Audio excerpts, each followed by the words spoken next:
Lindor gets under one to center field. Harris going back, back near the wall, and it's out of here! Linsanity again! Francisco Lindor flips the script with a 2-run homer, and the Mets go in front 8-7. Oh, wow! Oh, boy. Shout out to That's Mets what an Twitter. MVP does right there. That is what an MVP does, okay? I don't care what the voters say, who's giving at the end of the season. The 2024 MVP is Francisco Lindor. It was brought up the other day. I wrote an article weeks ago. Brought up the other day in the Belly Up Slack when Ohtani hit the 50th home run. And I kind of conceded. I'm like, I know Ohtani's going to win, but I'm still going to put the good fight for Francisco Lindor.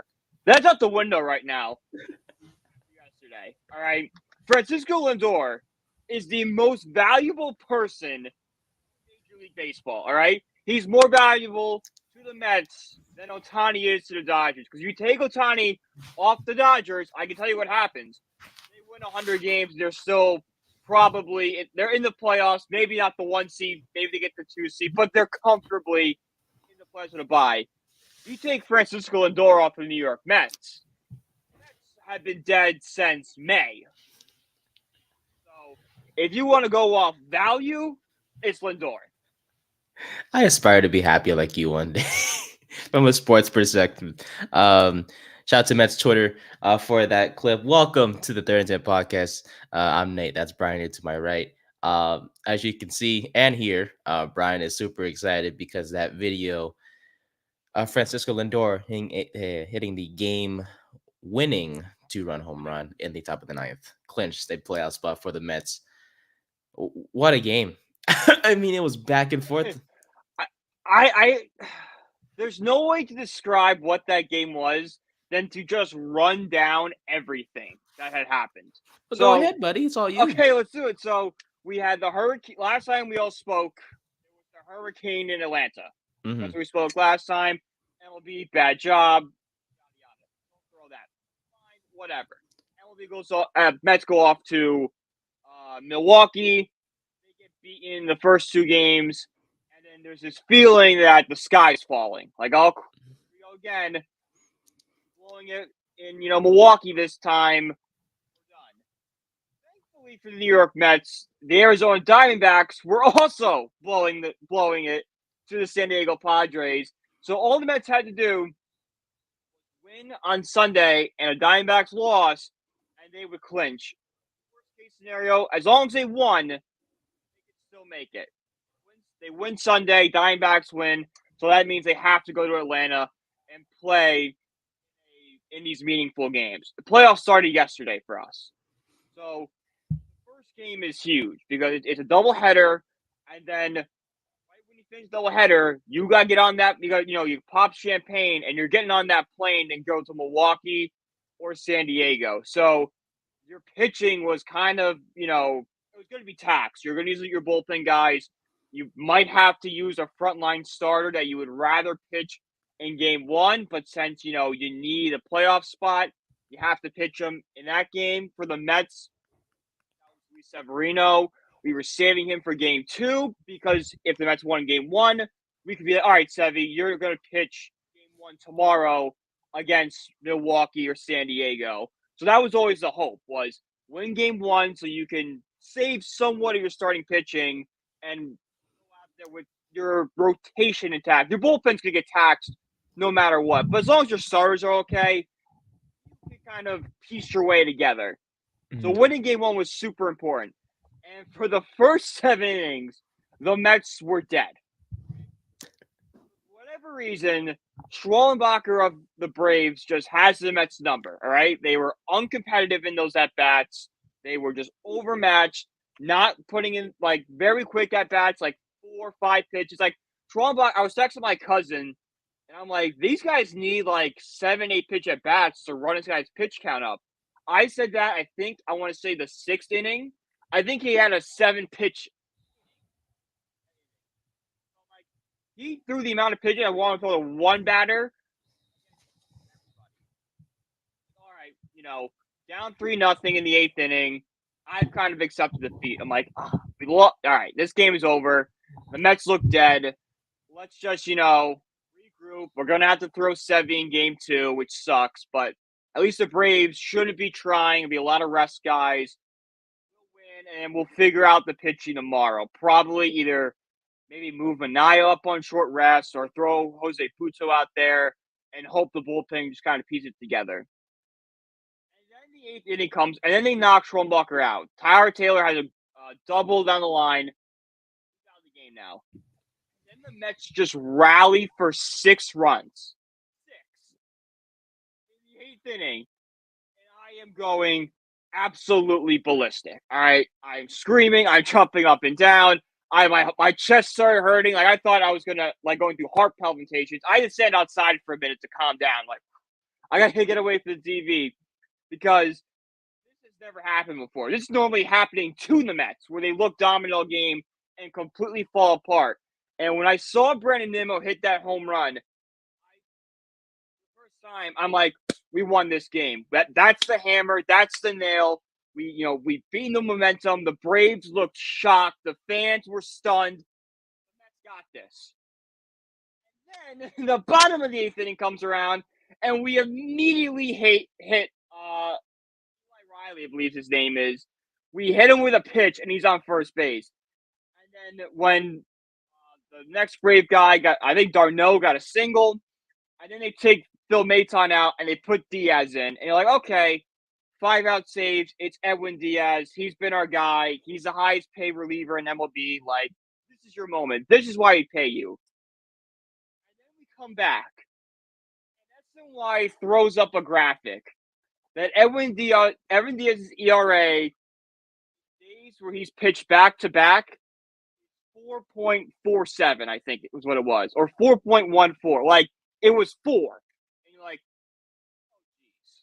like, that's not good. And then it slowly starts happening. Diaz can't find that strike zone. And when Diaz can't find the strike zone, you know you're in trouble. Like, the first batter of a Diaz outing tells you how it's going to go. If he goes out there and dominates, it's going to be over 1-2-3. If he's struggling, you're going to be sweating. Right? You're going to be sweating because he's going to be walking guys, giving up stupid hits. Like, it's hit or miss with Diaz like that. And when I saw him battling, I'm like, oh, geez, here we go again. And then when Diaz didn't cover first on that Jarred Kelenic single where Pete Alonso made a great play to stop it from run scoring, I'm like, we've lost this game. That's an out. That's going to come back and bite us. And then, sure enough, a few batters later, Jose Albies, it's a 3-run double. And the Braves are back up 7-6. And at that point, if there were any Mets fans who thought that they could still win that game, they were lying to themselves. All right, I was defeated. I tweeted out, I'm absolutely sick right now. I thought we lost. Part of me is like, we have just blew everything because how can we respond for that? We had this huge emotional 8th inning, and now we have to pull off that big comeback. We blow it less than 20 minutes later. We'll probably go down 1-2-3 in the 9th. And then we have to respond in 30 minutes. No, we're not. This is the Braves. We always lose to the Braves. It's another 99, another, 2022. The long list of the Braves owning the New York Mets. It was just another moment. And then Francisco Lindor, captain, the National League MVP, hits that home run, and there was not a doubt in my mind at that moment that we were going to win. That's Hollywood.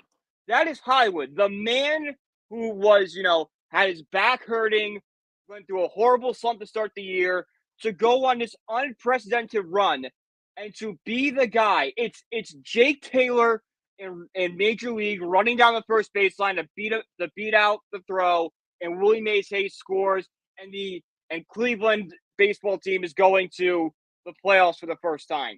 That's what that was. That was Lindor in the home run. Diaz comes back in and shuts the door. And at that moment, when Darno grounds out to Lindor, it was just collapse of pure mental just drain. And just, thank God we won that game. We're going to the playoffs. I didn't even watch Game 2 because I knew I could not make it. Oh man, I tell you, buddy, you told a whole hell of a story. I just started crying. I'm like, I've been through such an emotional roller coaster this past hour. There's nothing. This is just my body's response to it. My friends were even talking earlier in that day because I saw a stat that said like 100,000 fans went to MetLife Stadium this year, went this week, and neither home team scored a touchdown. So my buddy goes, being a New York sports fan sounds mentally exhausting. I'm like, it really is. And then I just said, and then that game happened. I'm like, this is perfect. I literally said to them, like, if you want another example of why it's mentally exhausting, watch the Met game today and just imagine what I'm doing during it. Well, I tell you what, buddy, it's finally over. I mean, well, the stress was over for you for like 24 hours, and For about 4 hours. Yeah, and you're right back to it tonight. With the Mets playing the Brewers, if not mistaken, the Brewers, right? Yes, Playing Milwaukee Brewers 5. What's it like 5:30? Okay. Yeah. So for those of you who don't know, this is the second time the Mets make the playoffs since 2017. They made the playoffs last time in 2022 when they won over 100 games, but they unfortunately lost in the wild card series. So we hopefully see some changes here. Milwaukee is a solid team. However, look, on this podcast, we root for the good teams, the good guys, and we hope the Mets make it. I do want to see Philly and Mets, man. I do want to see the Phillies and the Mets in the divisional round. I think it would be a heck of a matchup because division rivals for so long, both teams competing against each other in the NL East for years and years and years, and if they meet up in the divisional round, I think it's gonna be a heck of a series. So. Do you think my hatred of Philadelphia is bad in the regular season? Imagine when my team is involved in a postseason game. Hey, keep an eye on the Twitter, boys. It's going to be bad. And for our viewers and listeners, starting today, actually, if you want updates on the game, don't even watch the game. Just go follow Brian on Twitter. He's going to go off. I promise you that right now. For updates on the Mets game today. She really called me. She goes, I'm watching your Twitter feed right now. What is happening? This sounds like the craziest game of all time. She was in college in a class and just on Twitter and just saw the tweet where it said, I'm absolutely sick right now, and knew something bad had happened with the Mets. I bet you were like, yeah. I'm like, yeah. I'm like, people are like trying to text me and stuff. I'm like, I will text all of you back when this game goes final. I will text you right now. Nobody bother me. The only person that could text me would be like my cousin because he was going through the same thing I was. Yeah. But yeah, overall, man, congratulations to you. I mean, you guys went through ups and downs this year. Hell and back. We're 11 games under 500 at one point. And y'all came out the struggle, man. Y'all got the dub, and that's what matters, man. So, enjoy it for the next few hours. And then once the game starts, man, the stress begins. And that's what the postseason is all about. That's what it's all about, is just every game actually matters now. So, you said Severino is pitching tonight, correct? Tonight. I think Peralta is on the mound for Milwaukee. So okay, we'll see. It's gonna be a good pitching matchup. Everyone's saying, "Oh, the Braves have beaten the Mets 5 out of 6 times this year." Do you know what happened in 2015 series, the NLCS 2015 between the Mets and Cubs? Do you remember? I do not. So the Mets swept that series, right? Yes. The Reds between the Mets and Cubs that year? They played 7 times. The Mets lost all 7 games. And in the postseason, swept them. So regular season record means nothing right now. Nothing. I know you could say they just played them, all that stuff. Playoffs are different, guys. And based off the win the Mets had right now, you want to go into the playoffs on a high. And the Mets are going in. They might be exhausted. Don't get me wrong. They're tired. But they're going in on as high of a high you can go right now. Okay. Real quick, we do have the roster for the playoffs roster for the Mets as of right now. Based off Any surprises, or does everything seem normal in terms of the Everything postseason seems roster? pretty. Yeah, everything seems pretty standard here. I'm Okay. not really shocked by anything. I mean, other Okay. than like Max Kranick, which I've never heard of before, but other than that, that's just a pitcher. All right. Final question for the Mets, and we'll dive more into the playoff picture towards the end of the show as well. Um, when will you consider going to Citi Field? I don't see us game 3. Okay, The first home game the Mets can actually have. makes sense. Oh yeah. Okay, so not this series, not the Can't be home division. this series because it's a 3-game series in Milwaukee, and then we would, if we win, it's 2 games against the Phillies in Philly, and then we'll be home for game 3. Yes, home for game 3. So you consider you consider NLDS game 3. And if the US game 3, I would consider, yeah. What Okay, depending on prices. start saving up. Exactly. Start saving up.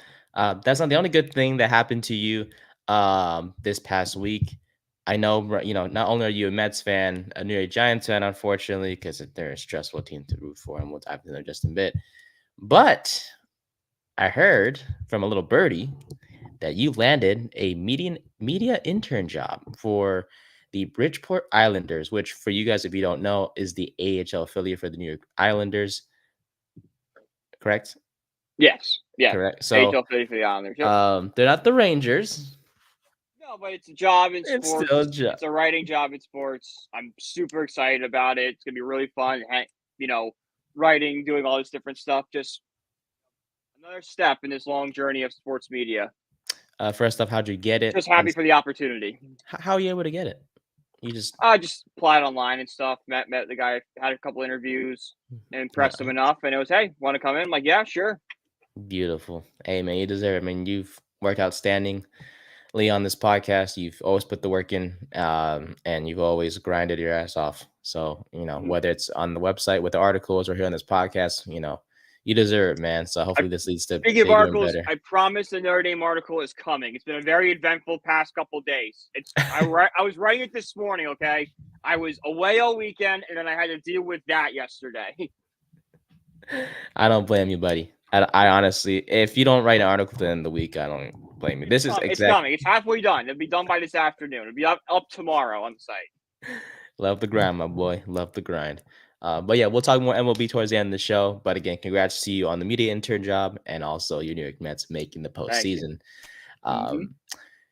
Okay, let's go to the NFL now. Unfortunately, we have to. Man, this is what this podcast is all about, baby. Look, I know we're riding on a high here with the Phillies and the Mets making the playoffs, but unfortunately, the team that we share fandom of kind of disappointed us this past week. The New York Giants played on Thursday night. We had a show Thursday, so it was kind of tough waiting to talk about it until today. Yeah. But at least we got to analyze everything. But everything seemed like old news once Sunday came around because everything was released. Every, notable stat, notable clips, stuff like that. Look, I mean, I know on Thursday we talked about Daniel Jones and his poise and stuff and how he's handled the New York media well, but I know for sure that we didn't really praise him for his play on the field, and that's what matters the most when it comes to the game of football. Look, at the end of the day, results matter, and this guy continues to show that he is not capable of being the starting quarterback for this New York Giants team. Look, I know in the past people are saying, "Oh, well, you got to give him time." Eli Manning took some time, yes, but Eli won a Super Bowl. Eli Manning takes 6 years. He won Super Bowl year 3. Yeah, it's just, and he won a second in 8 years. Meanwhile, we're stuck with a quarterback who can't even throw the deep ball, and that's what leads us to talking about the Giants' 20-15 loss to the Dallas Cowboys on Thursday night. Just when we thought this team turned it around, it's the same thing all over again. And I'm gonna just give a few stats, Brian, if you don't mind, because I feel like this is something that will kind of piss you off a little bit. So the Giants had the advantage on time of possession, 35-24. They kept penalties to a minimum, by the way. The Giants had just 4 penalties for 35 yards. Dallas, on the other hand, was undisciplined, having 11 penalties for 89 yards, right? How about total yards, right? You think The Dallas penalties, has you more. can't count all our penalties because we got penalized for the phantom face mask. Yeah. They got confused and we got charged 15 yards. Like, Daniel Bellinger's getting assaulted right now. Yeah, and they had the audacity to call it on us. Like, come on. Oh, by the way, that If you're in ref, a by the street way. fight with some, it's like if you get jumped by somebody and then they arrest you. Like, I didn't Yeah. do anything. I'm the victim. What are you doing? Plus, that ref, by the way, I heard whenever he refs, the Cowboys win a lot with that. I forgot what the name of that ref is, but yeah, that was weird. You done with him by halftime? Al Michaels wanted to beat that guy up at halftime. Oh yeah, There's like 20 seconds left in the half. Al Michaels like, of course, there's another flag on the field. Why not? So yeah, Al Michaels is a little mad right now. 15 penalties overall by both teams, but Dallas had 11, the Giants at 4. Total yards wise, Giants at 303, Dallas at 293, right? Okay. Giants had more first downs, 16 to 14. They were better on third down. They were 5 of 16 versus Dallas is 3 for 10. And on fourth down, Giants were 3 for 4. Dallas was 1 for 1, but the Giants converted more. They tried more and they converted more. So that's all good and dandy. You would think they won. They lost. No touchdowns, which pissed me off. 5 field goals, which pissed me even more off because you know how I feel about you. And I know how you feel, and you know how I feel. Because here's the thing. This, and I hate to say it, this makes me wish we didn't have a freaking kicker like Washington. Because in that game, we were aggressive. Like we went for it on a fourth down. Even if it's like 4th and 3, 4th and 2, we went for it. It didn't matter. Did it work out? Because that Malik dropped that pass, but at least we tried. At least we were aggressive. We were in there. Yeah, but all because we have a freaking kicker, and this is no knock to Greg Jones because he was great. We were conservative. And look, Brian Dable, I love him to death, and I know you do too. But gosh damn it, dude, just go for it. I think we kicked a field goal. It was an offside penalty that happened on a field goal, and we declined that and just take the points. No one does that crap. Take the offside penalty and then go for it again. Don't kick that crap. And that's the thing. It's just like this team has always been just conservative. Like we rarely see aggressiveness. And this whole conservative / lack of aggressiveness carries over not just from the head coach, but our quarterback. Because golly, look, literally, this is the season where Daniel Jones had no excuse. He had everything he could ever want in his NFL career. A wide receiver, 2 of them to be exact, that are really good. An offensive line, a veteran offensive line, by the way, that is actually good. He was sacked 1 time. He was kept clean the whole game. He was efficient, right? Which is great. But when are we going to just be okay with this mediocrity, Brian? It's the same thing. He went 29 of 40, which is great. He threw for 281 yards. But don't we remember that pushing the ball down the field and scoring touchdowns is what a quarterback is supposed to do? You could throw for 400 yards, and if you score no touchdowns, I don't give a crap. I would rather focus more on the 0 than the 281 or the 300 or the 400.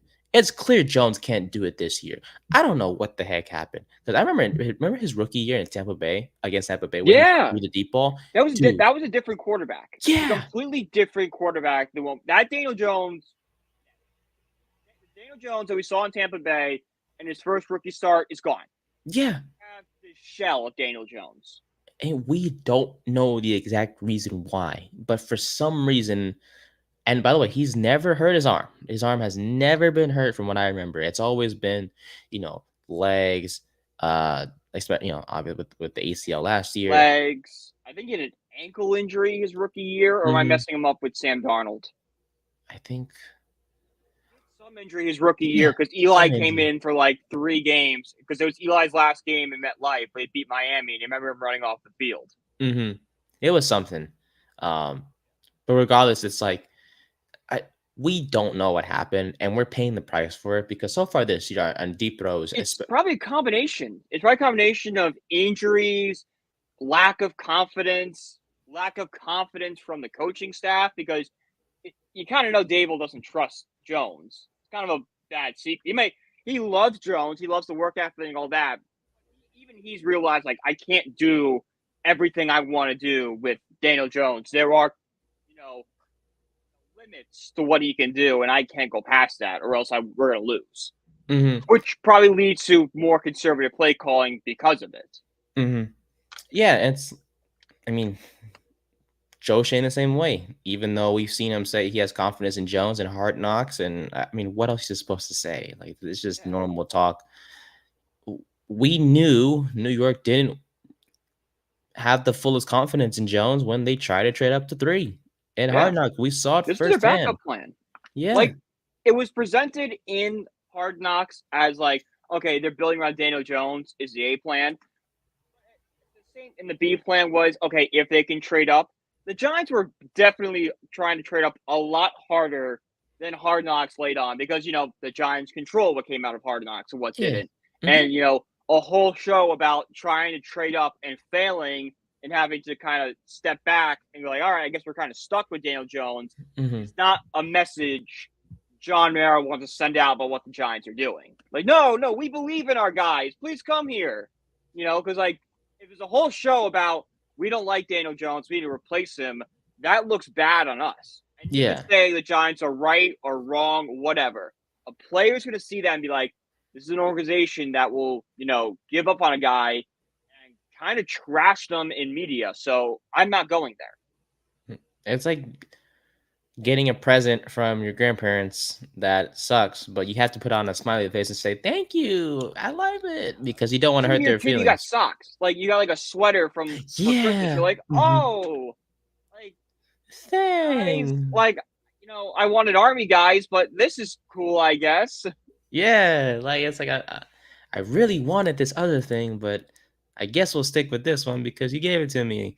And that's not the same thing with Joe Shane and Brian Daboll, is that they're stuck with this guy. That they've been stuck with them from the previous regime because Dave Kettleman can't draft a quarterback. I don't know why. But anyways, look, it's fine. Okay, like he's a game manager, I guess. On a good day, Daniel Jones. I don't even know if he's a game manager anymore. I think he's more of a bridge guy. I think he's like the guy you bring in where it's like it's like a Colt start in 2012 when Peyton Manning missed the entire year, and they were just trying to tank for Andrew Luck. That's what Daniel Jones is right now, because he's a fine quarterback. He's an NFL caliber quarterback. He can do good stuff, but he can't throw the ball deep anymore. No. That ball was over 20 yards. I don't know if it's his ACL injury bothering him that he can't plant and get power behind it. I don't know if it's something with his neck that's bothering him, but something happens and the deep ball has just kind of been zapped out of him, that every time the ball is thrown more than 20, 25 yards, it looks like a floater, a dead duck. Mm-hmm. Yeah, 2 of 13 so far this season, 67 yards, 1 interception, is negative 0.03 EPA per dropback on passes that travel 20-plus yards. One of those plays was Malik Neighbors burning his quarter and just standing in the middle of the field wide open. But of course you're going to hit that one. Yeah, and it's like the one where he burned that corner. I forgot his name. He was a practice squad guy. Cowboys. Yeah. And he was wide open. I'm like, oh my God, just throw it, like hit him in stride, And I'm seeing Neighbors turn back like this and looking like They're ready to catch a fly ball. Dang it, you beat me to it. Nimmo, right? Is that his name at center field? Yeah, we go. He was like basically Bader, Nimmo. they switch. Who? Oh, Bader. Nimmo plays left. Bader plays center. Tyron Taylor plays center sometimes. They got 3 guys that play center. Well, regardless, one of those guys, he's basically Neighbors is like that, waiting for the ball, and I'm like, you gotta be fluffy and kidding me. He completed the pass, yes, but that's not the point. The point is touchdown if he hits him in stride. Yes, exactly. You won't do that because he can't do it, and it's just we can't go anywhere with this guy. And I think today I felt irritated about it because Brian, it's the same thing every single week. He does good one game, we win, and we praise the heck out of him for his poise and whatever. But we understand, we've said on multiple times that if it's all about beating the good teams, Cleveland was never a good team. Never. Their offensive line was wrecked up. They lost to the Raiders this week. Yeah, like that's a sign that they're a bad team. We're supposed to beat bad teams. It's about competing against division rivals, the good teams, the teams that make the playoffs. And Jones can't do that. He never could beat the Dallas Cowboys. He could never beat the Philadelphia Eagles when it matters. And it's just like, dude, when are we gonna be just stop being okay with this? We can praise him all we want for his off the field stuff and his media ploys and whatever, but when are we gonna stop? With stuff on the field. No, I get it. It's like sure, did Daniel Jones lose us the game? No, but at the same time, he did nothing to elevate us and win the game by himself. Which in modern day, you kind of need a quarterback to do that. Like even Kirk Cousins, who is kind of like the standard I've always compared Daniel Jones to, where if Daniel Jones could just be like Kirk Cousins, would be fine. Even Kirk Cousins now and then has flashes of him putting the team on his back and doing it by himself. I've not seen that from Daniel Jones, besides probably the Vikings game. But that was in 2022 when they had film on him, and the next game he was out. So it's like, sure, Daniel Jones isn't necessarily terrible, not as bad as everyone says he is, but is he still the future of his team at quarterback? Absolutely not, because he holds back this offense so much. Yeah, I mean, you mentioned the neighbor's underthrow earlier. He had a ball to Darius Slayton that was severely underthrown. Literally, if he hit him in stride, that would have been a touchdown. I believe in the drop, which yes, he did. Slayton did drop the ball, and that's a whole complete different issue. If it's a better thrown ball, like the drop against Washington, was it 2021? I want to say. Yeah, against Washington. Yeah. That's a drop on Slayton. Jones put a good ball, and that's Slayton not catching that ball. Drop against Dallas, that's kind of on both of them. That's on, okay, Slayton, you're dropping the ball again. That's probably a ball you should have. Daniel also needs to make a better throw than that. That was a rough throw to begin with. And then I do want to blame a little bit on, I know Wanda played a pretty solid game, but when you get hit in the numbers on a perfect throw in the middle of the field, you got to hang on to that, man. I just don't understand. There's always something. There's always something to criticize with this team. It's ridiculous. Malik Neighbors will not be criticized ever on this podcast. He went 12 catches, 115 yards. Had a concussion though.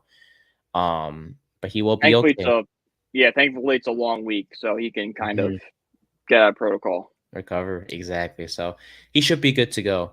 Oh yeah, remember what was the weakness of Dallas? Run defense, wasn't it? Because they allowed it was. I think we stressed running the ball, and I put some wagers on Singletary rushings overs. Yeah, I think I possibly considered it. But I was like, let me enjoy Singletary running all over the Cowboys. Let's see some Singletary, let's see some Tyrone Tracy, let's see some Eric Gray. Let's see the run game develop. Our leading running back rushed for, what was it? He rushed for less rushing yards than his own jersey number. Singletary, by the way, is number 26. Really, dude? Yeah. 14 carries, 24 yards. Not pathetic. That's legit. Is that even a 1 yard per carry? Yeah, it's like 1.5 it's not by yards. Much. Yeah, it's like 1.5 or something per carry. And the Giants overall rushed for 26 yards as a whole game. 24? Yeah, 14. Yeah, 14. Yeah, 24 divided by 14. 1.71. Oh, Jesus Christ. That's terrible. And that's not you would think, okay, maybe someone else stepped up. No, the Giants rushed for 26 yards the entire game. That's when it's bad. And it's just, why? Dude, this is the worst rushing defense in the league. Can you put up this crap? The Giants need a running back next year. If there's one, we're talking about quarterback all we want. In the mid rounds, even I would say maybe as early as the third, the Giants gotta go get a game-changing running back. Or not game-changing, just a solid running back. Because Singletary's nice. I like Singletary. He had a rough game, but he also had a few rushes where he probably should have a 5-yard loss there and turned it into a 3-yard gain. So that was good to see. but he's not a running back 1 anymore. He's a running back 2, running back 3, maybe. He needs somebody in front of him to take the bell cow role, and he'll go in on special plays and get that, touchdown or so, or the 3-yard conversion needed to get first down. Yeah, I'm disappointed in this whole offense, man. I mean, outside of Neighbors and somewhat Robinson, just this whole thing is just a mess. And did we see Jalen Hyatt? No, we did not. No. Oh, barely. 0 catches, 0 yards once again for Jalen Hyatt. Did he even get a target? I think he got 1 target. I think I saw him once. Yeah. Just 1 target. Mm-hmm. Just 1. And where are the tight ends? Like, why aren't they getting involved? Yeah, dude, this is bad. I haven't heard Bellinger. I heard, I think Johnson once on Thursday because he was getting flagged for holding. Yeah, I think Johnson finished with like 1 or 2 catches at most. He wasn't really. Get them more involved, please. Like, let's use the different guys. Johnson's 6'5", 6 something for a reason. Chuck it up some, see what happens. But yeah, overall offense wise, the only bright spots I get. Neighbors, Robinson to an extent. Offensive line did an outstanding job. Yeah, it's the offensive line. Yeah. Like, we can't complain about them. They've been outstanding all year long. And it seems like by the end of the season, we can say they did really good, but they're going to be lost in all the negativity because the Giants can't win games. Yeah, well, that's what I'm seeing on Twitter. Like, all these Giants fans are calling for Joe Shane's head because of the Daniel Jones contract. I'm like, okay, I'm giving you it. The Daniel Jones contract was bad. Joe Shane himself, if you give him true serum, he'd be like, yeah, that was probably a mistake giving Daniel Jones that big contract. And, like, we can't trust Joe Shane go through another offseason. It's like, okay, guys, he messed up on quarterback, but he's improved the offensive line. He's got he's got a game-changing wide receiver, a decent wide receiver, Wan'Dale Robinson. Deontay Banks has been hit or miss all year, but, like, he shows flashes. He brought, he got Dexter Lawrence. He didn't draft Dexter Lawrence, but he locked him up to an extension. He's building a pretty decent secondary with Drew Phillips and Tyler Nubin, who look like budding stars. Kayvon Thibodeau, if you can just, consistency, he could be a top defensive end in the league. And Brian Burns is slowly building, up. He's not the player we thought he was going to be so far. 4 games of a long contract, and he is getting better every single game. We saw him with a tackle for loss in Dallas, a sack against Cleveland. So he is kind of coming into his own there. Like, Joe Shane's done a lot of good for this roster. It's just quarterback where he's messed up with. So, like, I trust Joe Shane next season. Mm-hmm. Oh, yeah. I trust him too. Like, I don't want him gone. There's nothing to shake my. If anything, it's like, okay, Minnesota was just a really good team. Outside of that, that's the only, like, dumpster fire game we had. Mm-hmm. So, yeah, they just need their guy, and I don't know who that guy's gonna be. We saw a lot of solid college performances, and we'll talk about college in a bit as well. But, dude, I don't know. We are 4 games in. We are 1-3. We have Seattle coming up on Sunday, and it's in Seattle. The last time Daniel Jones played Seattle, we know how that went, unfortunately. Is Colt McCoy available? No, but CJ Beathard is. Colt McCoy. He went into Seattle and won. Him and Wayne Gallman. Oh, what a game! Wayne Gallman, what a game! What a game! I remember going to that game like, we're gonna lose this game, and they won 17-12. I'm like, we are going to the playoffs. Like, there is not a doubt in my mind. We are winning. We are winning the division. That was a great game. I miss Wayne Gallman. I think if he was available still to play in the NFL, I feel like he would have. I mean, he's still available, I'm sure, but Wayne Gallman might be. Did he make an appearance in the UFL? Correct. He did make. Oh, actually, it's Wayne Gallman's birthday. Oh, hey, come to the Giants, Gallman. We need you. We could use you. St. Louis Battlehawks last year. Yes. He should be on the Giants. He was an RB1. He was more than capable. He had an explosive step to him. Do we have stats for Wayne Gallman on the Battlehawks? For the XFL? No, I doubt that crap. I doubt they update stats for that league, which no one really watches whatsoever. Yeah, no. I mean, yeah, like I knew it was going on because like the Fox Sports would send me alerts like, yeah, had 116 rushing yards and 4 touchdowns. Oh. Okay. Touchdowns were good, but he seems like he was a handcuff guy. He seemed like he wasn't the lead back. Yeah, that probably makes sense. Okay, that's enough rush or being mean to the offense, I guess. Please step it up. We'll have Seattle preview on Thursday, by the way. So, Thursday or Friday. Okay, defense. Speaking of Brian Burns, he has been improving until he played Dallas. He did not generate a single pressure on 25 pass rushes against the Cowboys. It was the first game in which he had no pressures, in which he had 10 plus rushes, though. He matched up against Terrence Steele on 17 of 25 of his rush attempts, and he could not do anything. No pressures, no sacks, no nothing. Did the one tackle for loss late in the game. One TFL when it didn't even mother fluffing matter. So look, honestly, the defense wasn't that bad, but they were. Defense played average. They were average all night. Like, but they weren't great. Yeah.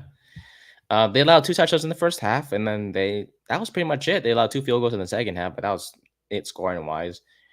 It's just what defense. Don't forget, they were missing Phillips and Jackson. Mm-hmm. Those are 2 big pieces. Yeah, like they handled their own. I mean, CD 7 of 98 for a touchdown, but that most of those yards came from a 55-yarder that he scored on. Other than that, he was limited the whole game pretty much. Pressure wise on Prescott, there was that 1 sack by Thibodeau. Yeah, there was nothing. 1 sack, 3 quarterback hits. Other than that, nada. So yeah. Newman led the way with 8 tackles, which is great. But overall, man, ever since he lost to us his rookie year, Prescott said, "Nah, screw it. I hate you guys," and has beaten us ever since. So it's Patriots Jets level right now. Mm-hmm. Cowboys. It's the next one. Yeah. I don't have much on defense. Do you? I just not really fine. Yeah, exactly. It was fine. I want to see more. Like, tackle for loss from Burns. I want to see more for him, but like, I'm not worried yet. Like, it's a new team, new system, new everything.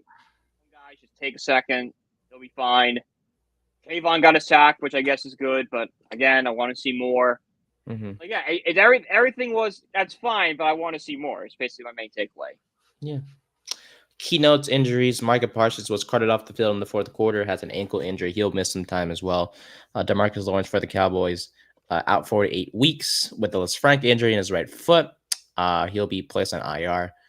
And then Malik Neighbors had a concussion, but he should be good to go for Seattle in week 5, barring any other situations.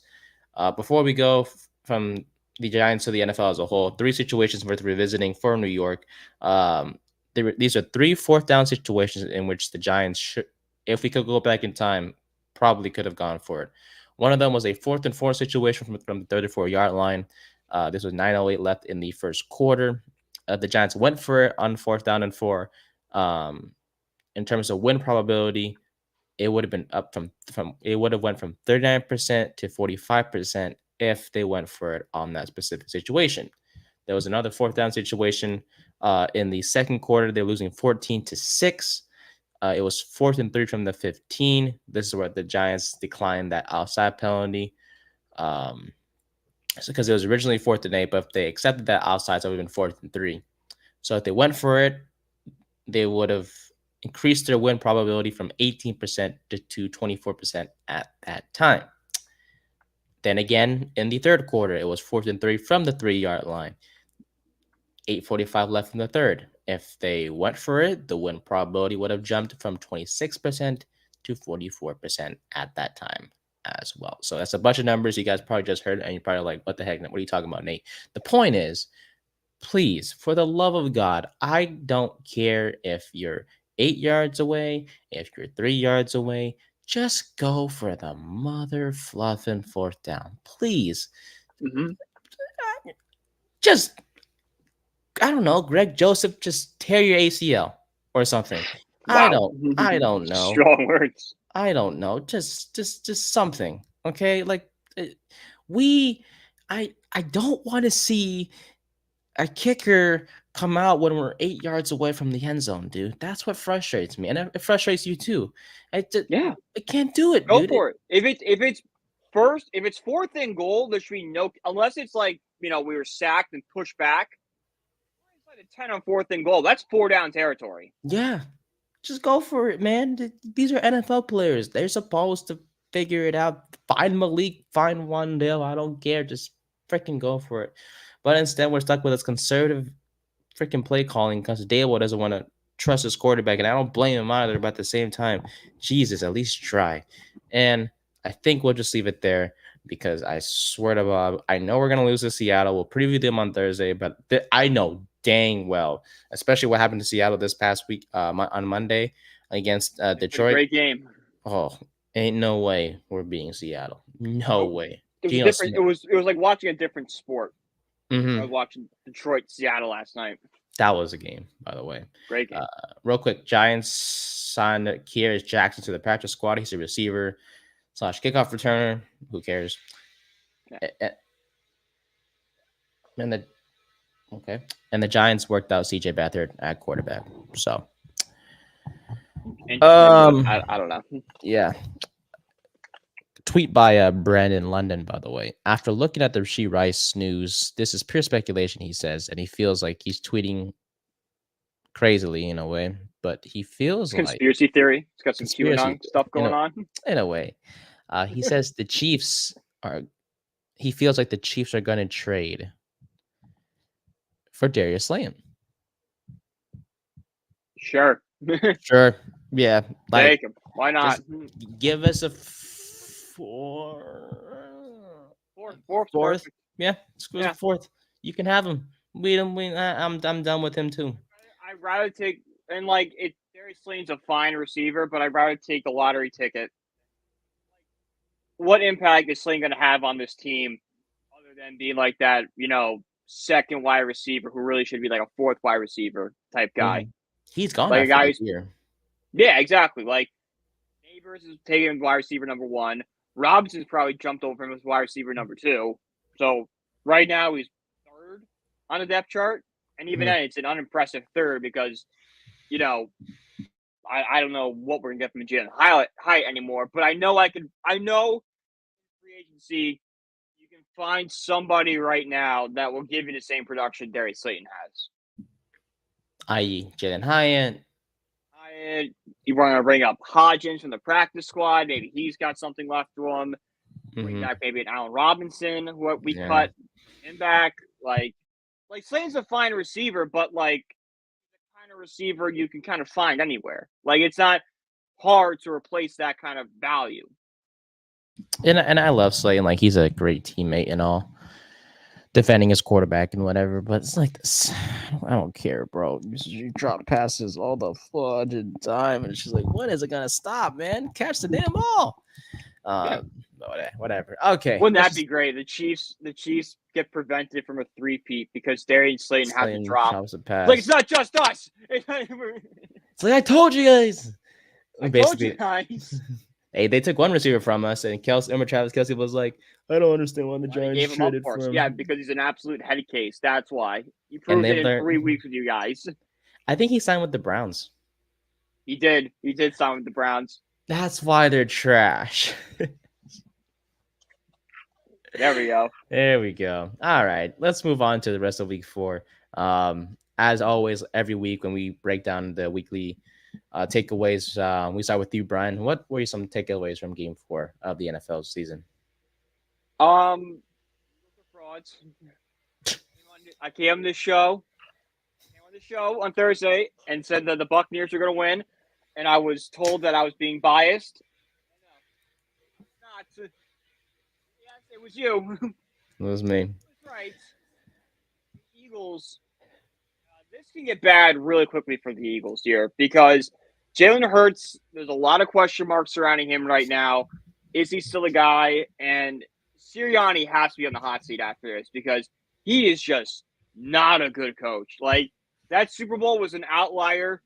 Clearly, his offensive coordinator and defensive coordinator were a lot better than we give him credit for. Because as soon as they've left, the problems have kind of started to emerge with Sirianni. And now you got more of the leadership out from Kelsey.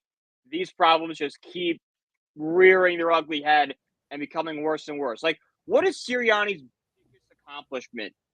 Push?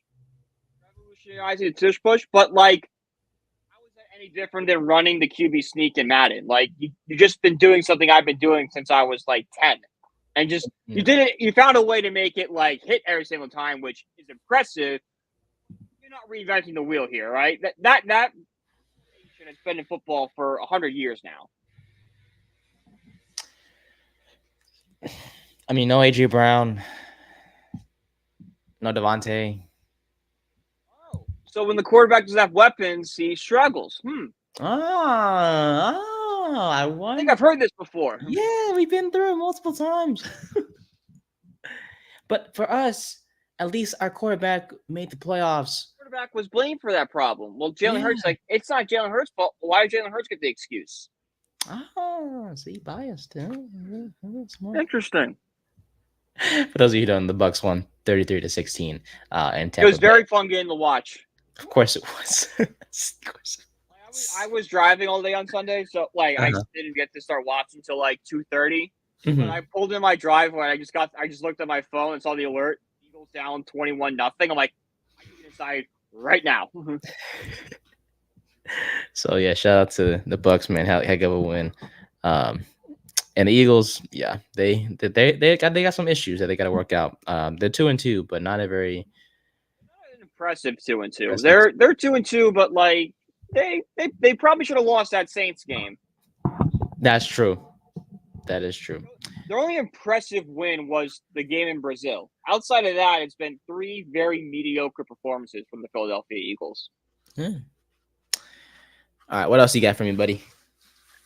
Bengals are still to worry about, even though they won.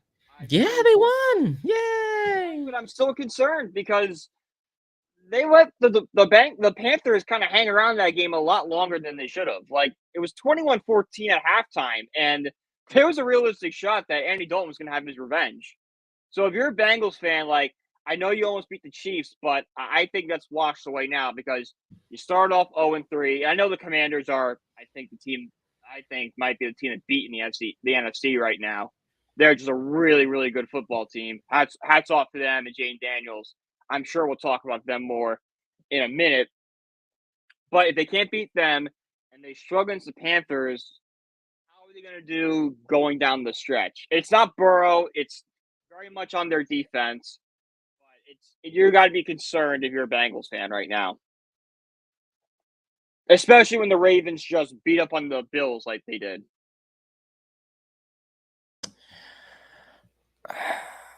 I mean, I've said it before. I feel like, you have Jamar Chase, you have T. Higgins. This is like your last year for the Bengals to try to compete. Yeah, before, kind of things fall apart. After this year. Over the next 2 years, Higgins is gone. You can't pay him. Mm-hmm. Chase could be gone, but I think they'll work out a contract with him.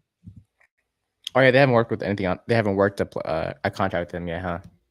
Yeah, no. And I'm sure they will because, like, they kind of see him as important. Like, all right, he's Joe Burrow's guy. We got to make sure we keep him around. Like, he's got more priority than T. Higgins does, but you're still going to have to pay him a good chunk of your salary cap. And that's not going to go to other positions on your team. Okay, this is new. Vincent Bonsignore, whatever. A league source with knowledge of the situation confirmed that the Las Vegas Raiders are growing open to the idea of trading Davante Adams. I know where this is going. I know where this is going. The Kansas City Chiefs have traded J-E-T-S. Oh, God. Shout out to Matt Ordazzo of the corner booth. He's a big Jets fan. I think he's been very open, I'm sure, to the idea of Davante Adams going to the New York Jets. Tyreek Hill, like they've been big game hunting for a wide receiver for years now. I know they have their wide receiver 1 with Garrett Wilson, but I don't think they would hurt to bring Davante Adams, Rodgers' old wide receiver number 1. Yeah, like Well, okay, let's go. Why not bring up, bring a guy that Rodgers has excellent chemistry with, pair them up together. Who knows? Jets. So, actually, you know what? Let's go to the Jets actually because they look okay. Here's the thing. I know Daniel Jones is bad, but really, Bo Nix I'd say at least Daniel 70. Jones could throw more than 100 yards in the rain. He had -7 passing yards at halftime. Yeah, like come on, Bo. Like you, the franchise. But that's the thing. He threw for 70 yards and they still won. Lost. The Jets still lost. I mean, that is the most Jets loss of all time. Rainy MetLife Stadium with Aaron Rodgers and Bo Nix has one of the worst games a quarterback can have and still beat you. All I'll say is it's The more like things change, the more they stay the same. there were 2 games played at MetLife this week. Giants, Cowboys, Broncos, Jets. Both New York teams did not score a touchdown. Welcome to New York sports, where you'll be shocked at whatever could happen every single week. For me, any of the takeaways on your end, buddy, before Let's before I give mine? pretty much got it, the main ones. Yeah. I don't think I mean, other than the Chiefs are able to play good and close games. Did you see the Chiefs? Their 9-game winning streak, 8 of them have been decided by 1 point, by 1 possession. It's is this team just really good or just really lucky? Refs. Anyways. By the way, 8 1-possession games go your way in a row. The refs. That's crazy. Your luck's gonna run out at some point, guys. They're not that good. No, they're not. And I think the Chargers had a better team out there. They would have crushed them. They played a pretty good game against them. The 17-10 score is not a reflection of how close this game actually was. It should have been 17-16. But it was 10-10 for a long time. And then I think it was Mahomes his last drive, right? Is when he scored. Yes. 7 points in the fourth quarter. I believe it was, if I'm not mistaken, it was 6:04 left in the fourth quarter. They scored that 2-yard touchdown by Samaje Perine. That put them up 17-10, and that kind of just sealed things for them. So not the last drive, but late in the game, they scored a touchdown. Yeah. So, it was actually their last drive, and then they kind of iced things up after the Chargers had to punt the ball away. Yeah, man. They're 4-0, but look, not to be a hater, they did this every year. The Chiefs, they always manage to be 4-0 or undefeated, and it's how are they doing it? Well, I don't fudging know, but hey, when you have Patrick Mahomes and a really good coach in Andy Reid, I think you should just kind of find a way at that point. At least Travis Kelce woke up, sort of. Yeah, it was nice seeing him do something for once. I know, telling me the breakup date passed, and they're still together, so it's okay. I know. I was a little disappointed. I was kind of waiting on Saturday by the phone. I was with all my college friends, and we're sitting in the bar. I'm they got the opportunity to do the funniest thing of all time right now. I will buy the bar shots if they break up right now. All right, and then a few more games I want to cover real quick before we go to Notre Dame because I want to get that covered and also talk about MLB Playoff Picture real quick. Texans survived against Jacksonville. Jacksonville is now 0-4. As Brian mentioned, the Commanders have to be the best team in the NFC. Jaden Daniels has looked absolutely phenomenal. Has to be up. Well, he and Neighbors are up for Rookie of the Year by far. Those two. Yeah, it's Daniels and Neighbors. Yeah, Daniels he's doing a heck of a job, dude. I think as much as we're supposed to hate the Commanders, it's safe to say that they did not mess this one up whatsoever. No, they nailed this one. Shout out to them. They're building. Their new ownership has come in, completely turned the team around. And they deserve it. They've gone through so much crap with the ownership. They finally have someone who cares. John Mara, I'm looking at you. Figure it out. Ravens beat the Bills. See, that's the thing. I think John Mara cares. I just think John Mara doesn't know what's right anymore. I did the wrong things. Yeah, John Mara wants to win football games and wants the Giants to be good. He's just a very bad decision maker. Dan Snyder was just John Fisher in Oakland doesn't care. I think it pains Mara that the Giants are 1-3 right now and are looking down another competitive season because of everything that he meant for his father and his family. So there still is that care there. He's just a really bad decision maker and shouldn't be like president of football operations. I don't know if that's his official title, but he's the czar of what happens. I think you need a new decision maker in there. But like maybe Joe Shane needs a promotion to not the general manager. He's running everything. Everything football runs through Joe Shane. Oh yeah, 100%. It's clear the Ravens offense is Derrick Henry because first play 80-something yard touchdown, and the Ravens won 35-10 on Sunday You probably night. could have turned the game off at that point. Yeah, that was over after that. I was like, yeah, that's no way Buffalo's gonna somehow swing the momentum back their way. So Ravens won. Yeah. They dominated the Bills. Monday night, 2 games. Lions and Seahawks was the best one, 100%. Oh yeah, no doubt.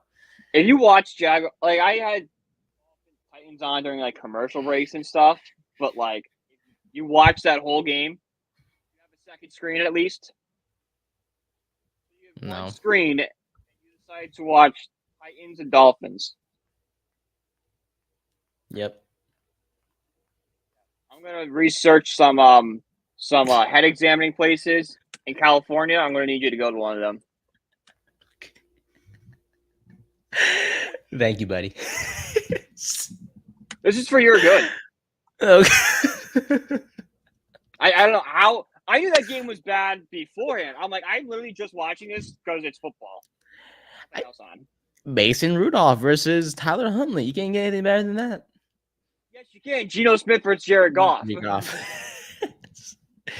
Well, look, for those who watched the Dolphins-Titans game, as you guys saw, that game was a mess until the fourth quarter, or third or fourth quarter, where the Titans put up 22 points to win the game. 31. There were Dolphins fans that turned that game off and watched the other game.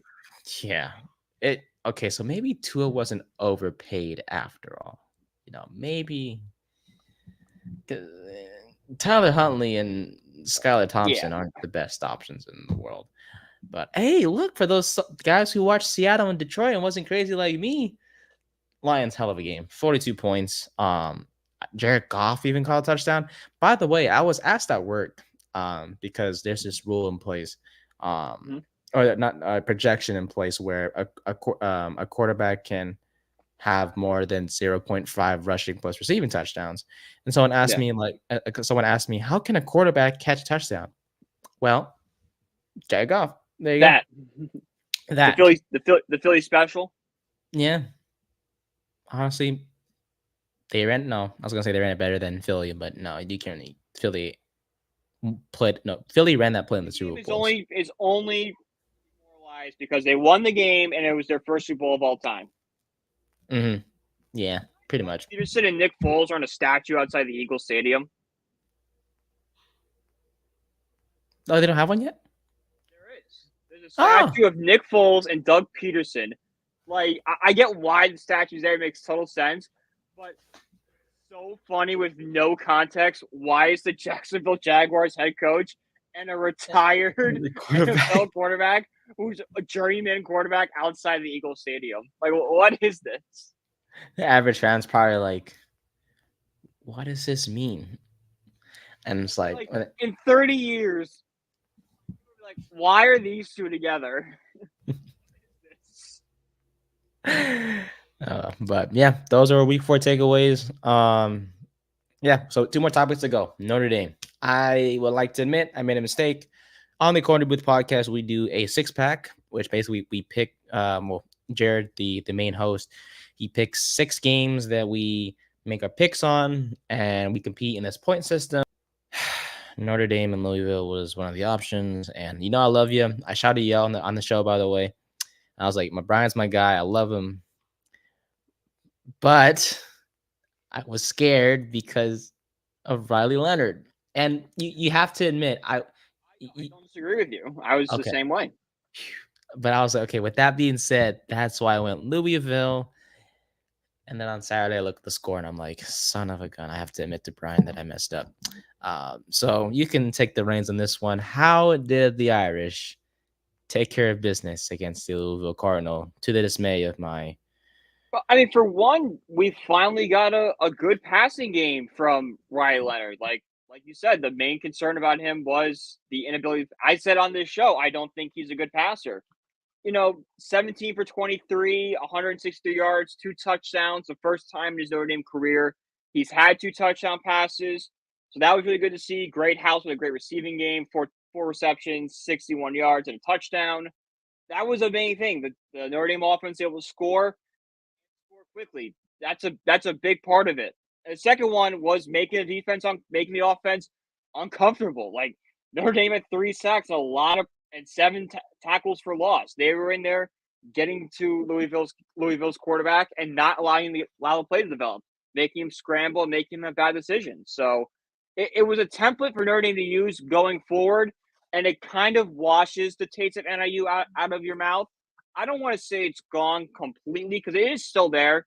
Like, if anything, it's more frustrating now. Like, how did this team lose to NIU when they played so well against A&M and Louisville, 2 ranked teams, and they dominated Miami of Ohio and Purdue? If Notre Dame wants to run the table, I feel a lot more confident now than I did last week and the week before. Yeah, you guys are 4-1. That's like a pretty they have USC who's ranked, so that's going to be a nice notch. If they beat them, that's a nice look of the resume.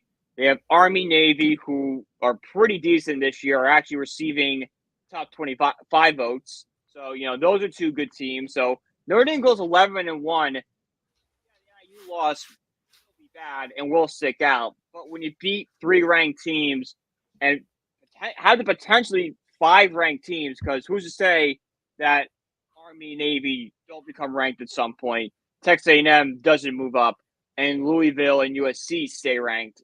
Notre Dame could have 5 ranked wins under their belt. That's a very impressive 11-1 season. You kind of have to limit the playoffs at that point. Yeah. Okay, so we'll talk more Notre Dame on Thursday. You guys have who again this week? We have bye week this week. Bye week. Okay. We're off. Gotcha. Thank God. Much needed. Get the boys settled. Get them to reset before the rivalry against Stanford next week. Oh, that's a win. Ain't no way I was in Stanford. It's a win, but like I said, I can't trust these guys. I said the NIU game was going to be 40-0 at halftime, and it was a blowout. Not a blowout, but a very competitive game.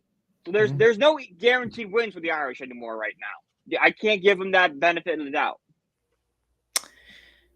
Honestly, I think it's a blessing the Irish have a bye week, because at least that's one less one less team that you can stress about this week. Like, you can just focus on the Mets. Yeah, my fault, buddy. Go ahead, buddy. The Mets this weekend. I'll put I'll watch the Giants game, obviously, and I'll watch football, but they're going to be like such a less concerned than what the Mets are doing. Yeah, I mean, we obviously both watch it because it's our team and for this show, of course. But let's be honest, I think we're more focused on baseball because the Mets and the Phillies are both in. Speaking of which, you can go. Apparently, according to Tick Pick. By the way, I'm saying that correctly because I heard there's a joke that someone says it the wrong way. You can attend the Mets Brewers game today for $9. So, if I live close to Milwaukee, I would go. Yeah, but unfortunately, I'm on Tick Pick right now, and I believe. Let's see, what is? Okay, yes, I understand. I will get a refund. This game is played. What is the cheapest price I can get for a game right now? That's a very good question. This is where we look up. Here we go. Hang on. All right. $184 to sit. You're in nosebleeds. Almost $200 to sit in section 533. NLDS Game 3. Yeah, that game. It's a few days out, granted. So maybe the ticket price will come down, and if maybe if we're confirmed as a game, maybe as you get closer, it will come down a little bit. But that's probably what you're going to be expecting. You're paying over $100 in that stadium. How far are you away from Citi Field? Because I know you're in an hour. Oh, okay. It's really not a bad drive. Not too bad. Alrighty. Yeah. All right. So finally, let's go back to the sport that actually matters right now. And Brian, you'll be excited here. MLB playoff picture. The bracket is set all around. Mets play the Brewers, but of course, there's other teams in the postseason. So in the AL, American League to be exact, we have the Orioles and Royals, and then the Astros and the Tigers to start the wild card series. The Yankees and the Guardians both clinched first round byes. Thoughts on the American League before we go to the National League, Brian? Watch out for the Tigers. I really think they are an upset candidate. I think they can upset the Astros. I know the Astros have kind of been on a historic hot streak, but the MLB is all about getting in at the right time, playing the team at the right time. And the Tigers have gone on this, they're 30-17. They basically completely revitalized the way a team is starting pitching. I think they're going to be a really pesky team to play with. And I can see them making a deep run. Like, I wouldn't be shocked if we're sitting here and the Tigers are in the ALCS. They're just playing, they have the Astros, which, yes, the Astros are really good. Mm-hmm. This is the weakest Astros team we've seen in a while. They're playing a unproven, very young Guardian. If they win that, they'll play a very unproven, young Guardians team. They can, the pressure can get to the Guardians, and they can beat them. So I wouldn't be surprised if the Tigers are in the championship series. Okay.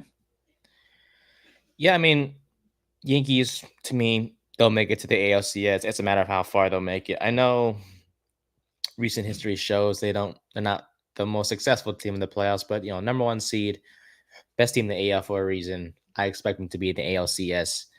You mentioned Detroit. That was a great point there.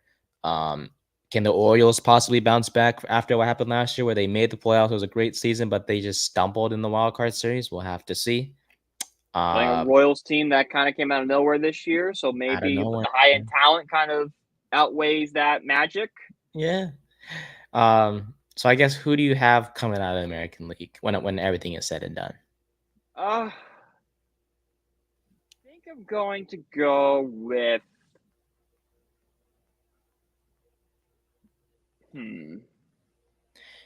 It's tough, but I think I have to go with the Yankees. I think they're the best all-around team. I just don't see a path for a team to beat them. Yeah. They just seem like the strongest team out of the bunch. Yeah. Their experience, their veteran-led group. They Chisholm, Soto, Judge. Judge, Soto, and Cole are the main three right now for them. Mm-hmm. Yeah. So yeah, like you want to say like, oh, the Guardians have a great bullpen. Yeah, but I've seen Yankee Guardians all my life, and you know what happens? The Guardians lose every single time. The only team I've seen beat the Yankees are the Red Sox, who aren't there, and the Astros, who are a lot weaker than they have been in the past. I heard Verlander's off the. What a terrible trade that's been for them. Mets got two really decent prospects, and the Verlander's just been iffy. Yeah. So, all right. 40-year-old guys. Yeah, he's 40. He's pushing it. I mean, he's got Kate Upton, man. Go hang out with her, man. Go retire. You're living every man's dream. It's like I would tell Paul Skeens. I'm gonna tell Paul Skeens the same thing in like 20 years. Yeah, we'll be done. Retire. Go spend time with her. That's a real baseball couple, baby. Yes, sir. All righty. Verlander and Kate Upton, or Livy Dunn and Skeens? Oh, Dunn and Skeens. Skeens, yeah, I'm the same way. That's I think I think if we get older, you might see more people lean Verlander, Upton, but I think because Upton was like the Livy Dunn back in the day. Yeah. Yep, right now it's Livy Dunn. All righty. National League. This is the league that actually matters to us. Dodgers and Phillies both clinched first round byes. Padres and the Braves face off in the first wild card series match, and then we have the Brewers and the Mets in the second one. Outside of the Mets, because you'll have the final word for this show, because I'm sure you have something to say about the Mets as well. You started the show with Mets. We're gonna end the show with Mets because you deserve it. Any thoughts on the National League, and who do you have escaping out of this? I don't want to say I have escaping out of it because I'm so focused on the Mets right now. I don't want to put any bad juju in the air. So the Mets are going to the World Series and playing the Yankees. Oh my God. Is that what I actually believe? I'm not going to say because, again, no bad juju. No bad juju. No, well, I guess I'll try to take over as best I can. Look, Dodgers best team in the National League. I get it, but I mean, it's pretty much the Dodgers to lose. For being yeah, honest, has to be. it's the Phillies. winner. I really think the winner of that Dodgers Padres series is going to be the National League representatives. Mm-hmm. Oh, well, for me, as much as I do want to see you guys, I actually don't, because it kind of saves me the pain of having to root for my team against yours. Because obviously I respect you. You're my co-host, so it's like I don't want to root against your Mets, and I haven't done that all year, so I don't want to do that. But like, yeah, to me, whoever escapes out of Phillies and Mets, they're winning the whole damn thing.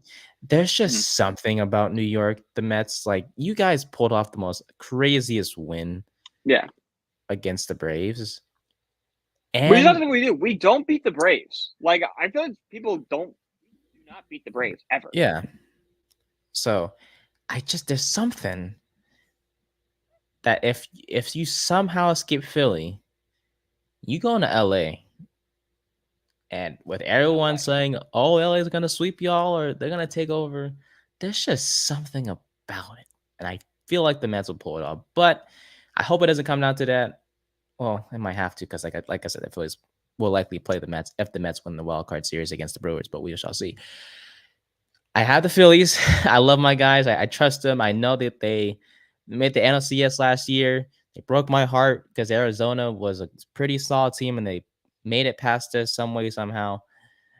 I got the Phillies and Yankees, and I hopefully, for third time's a charm, the Phillies win the whole thing. But I digress. We'll see what happens. Brian, any final message for the Mets and Mets fans in general? Because this could be the year, man. Breathe. Breathe. That's what I have for every Mets fan right now. Remember to breathe, because it's gonna be a rough one today. I know we've had a rough time against Milwaukee, but this feels like a team of destiny, and this could be a really, really fun October for us. So, LFGM. Okay.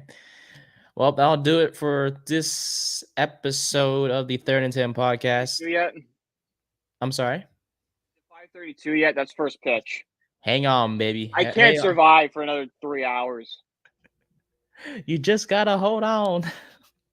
Hold on for dear life. Like, I can't. You're expecting me to watch, like, okay, yeah, Tigers and Astros seems awesome at 2:30, but I can't watch that with the Mets coming on in 3 hours. It's like your team is in the playoffs. Like, who cares what happens to everyone else? Like, your team is actually in. If the Mets were in the playoffs, I'd be psyched to watch Astros Tigers at 2:30, because I think that's gonna be a really cool, exciting series. But with the Mets coming on, I'm like, I can't. I just need to be like just locked in. Exactly. But yeah, all right, man. Well, good luck to you. I wish you the best luck. We will see. Yeah, so we'll visit each other Thursday or Friday. So by then, potentially game 3 on Thursday. Oh, hopefully the Mets have it wrapped up by then, and we win these first 2, and we're kind of off to Philadelphia and get the rest of the pitching a little bit. But Thursday might be an even more stressed out me. So Severino today. Tomorrow's gonna be Mania. Yeah, I was gonna say Mania. The other one will get game 3. Whoever doesn't pitch game 2 will pitch game 3, if needed. Okay. If not, we'll probably start the series opener against the Phils. Yeah. So let's hope for a stress-free series, huh? Let's hope. That'd be nice. Can we say like 2 5-0 games? Fans for their mental health. I invoke mental health. Can the Mets just easily win, or is that just like no? Welcome to October. Welcome to October. For Brian, I'm Nate. Thank you guys so much. We'll see you guys on Thursday. Peace.